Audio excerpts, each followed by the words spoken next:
This is Art Johnson, and welcome to week 34. We're really privileged to have Al Gore on site, on the ground at COP28, providing his analysis and hopefully providing next steps that we as a public can do. So I'm going to go ahead and play his talk that he's recorded on the ground at COP. And then I'm going to be sticking with this for the next several days. And then we can then strategize about what to do next. So here we go. Hello. As world leaders and activists begin to gather for this year's United Nations Conference of Parties, the annual climate meeting known as COP, the enormity of what is at stake is quite striking. Scientists now predict that this year will be the hottest year ever measured with instruments. We've seen climate disasters unfold in every single part of the world, and yet progress in reducing the greenhouse gas pollution that's causing this crisis continues to fall woefully short. It's clear that world leaders need to immediately commit to a path to true net zero emissions. Unfortunately, this year's COP president is the CEO of the Abu Dhabi National Oil Company, one of the world's biggest and by many measurements least responsible oil companies. He's a nice and intelligent man, but he has a direct conflict of interest, and his interests are similar to the large fossil fuel companies around the world. And for years, the fossil fuel industry's presence at these important meetings has been growing dramatically. Their objective has not been to help achieve success in reducing the use of the fossil fuels they're selling. Their objective has been to block real action within the COP process and to block anything that would reduce the sales of their products. But this year, the absurdity has come to a head. After all, the climate crisis is principally a fossil fuel crisis. We can no longer allow this process to be so dominated by the very companies that profit from perpetuating it.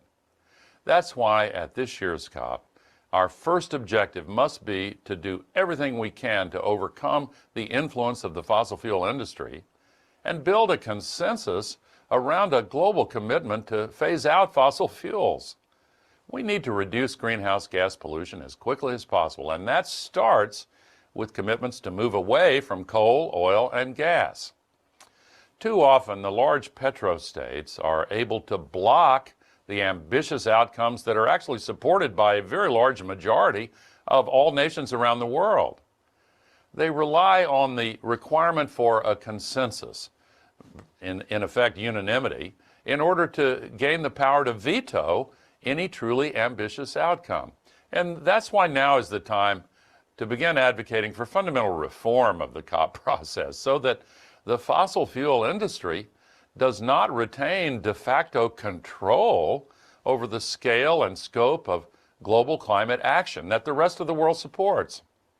Half measures favored by the fossil fuel industry really do not help us in achieving true net zero. They slow us down.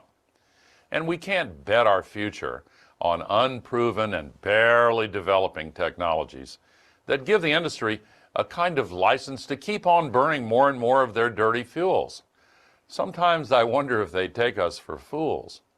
And we cannot either continue subsidizing fossil fuels with taxpayer money. Last year, fossil fuel subsidies reached their highest level ever, more than $1 trillion. Instead of subsidizing the destruction of human civilization's future, we must invest in the sunrise industries, the new industries that are already beginning to produce the basis for a clean energy future. And the optimism is growing that they can do this. We also need to ensure that our transition to a clean energy future is a just transition. And that means the wealthy nations that have historically been the largest source of greenhouse gas pollution must finally and fully deliver access to the climate finance that's so desperately needed by those nations that are hit hardest by the impacts of the climate crisis, but have the least ability at present to defend themselves, to adapt, and to finance the transition that they need and that the world needs. That means making sure that nations across the global south get access to the fair credit and financing that they need to build clean energy economies. And it means mobilizing the private sector to invest in clean energy solutions all around the world at scale. This is the only way to build a safe, stable, and prosperous future where together we actually do reach true net zero. We can do it. So as we head into these critical negotiations, so much is at stake. But we know what we have to do, and we have the tools and the technology and the proven deployment models to do it. Clean energy is fast becoming the cheapest form of electricity in the history of the world. It already is in many places, and it's fast becoming the cheapest everywhere in the world. And experts predict that transitioning to renewable forms of energy will actually save trillions of dollars and make the environment cleaner and improve human health and create many more jobs. So my hope is that working together, we can make COP28 a turning point in our efforts to solve the climate crisis.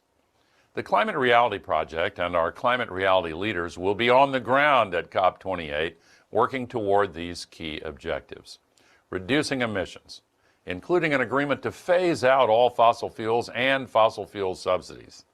This also means tripling renewables, doubling progress on energy efficiency, and getting methane emissions from the fossil fuel industry operations down to near zero by 2030. It means increasing climate finance so that developing nations can address the crisis and finance the rebuilding and modernization to a clean energy economy that it requires. It means reforming future COP processes to ensure that fossil fuel interests are not any longer able to block progress for all of the world. And because this work is critical to everyone around the world, we'll be bringing you to COP28 with us for an event on December 7th that we're calling 24 Hours of Reality on the ground at COP28.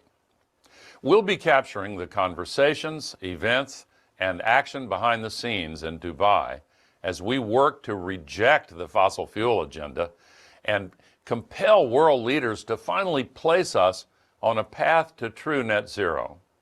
I hope you'll join the Climate Reality Project on December 7 to watch 24 Hours of Reality on the ground at COP28.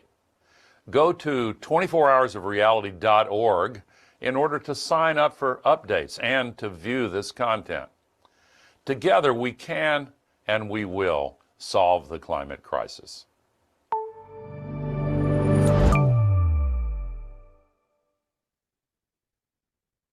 Well, there you have the introduction to Al Gore's initiative with the Climate Reality Project.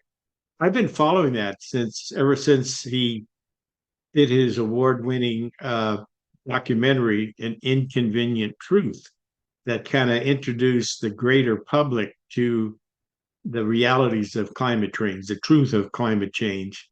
And I've seen this evolve in terms of a great platform. The Climate Reality Hub is something that I've joined, and I invite you to join because it's got local, regional, national, and even international engagement going on. This great platform where you can meet people and see new initiatives being proposed and how people are kind of coming together. So I really, really invite you to do this. My company, New World Communications, is totally committed to taking climate action. Everything that we're doing is focused on that with our suite of e-learning services. So if you want to learn more about us, I suggest that you text or call me at 206-920-8067. You email me at support@newworldcom.com, or you visit our website at newworldcom.com and go to our contact us page to contact us and request a complimentary Zoom call with you and key members of your team. So we look forward to sticking with us. December the 7th is going to be great. We're going to be participating in that and then talking about the implications of that for us locally regionally, nationally, and across the planet. So thank you so much. I look forward to working with you.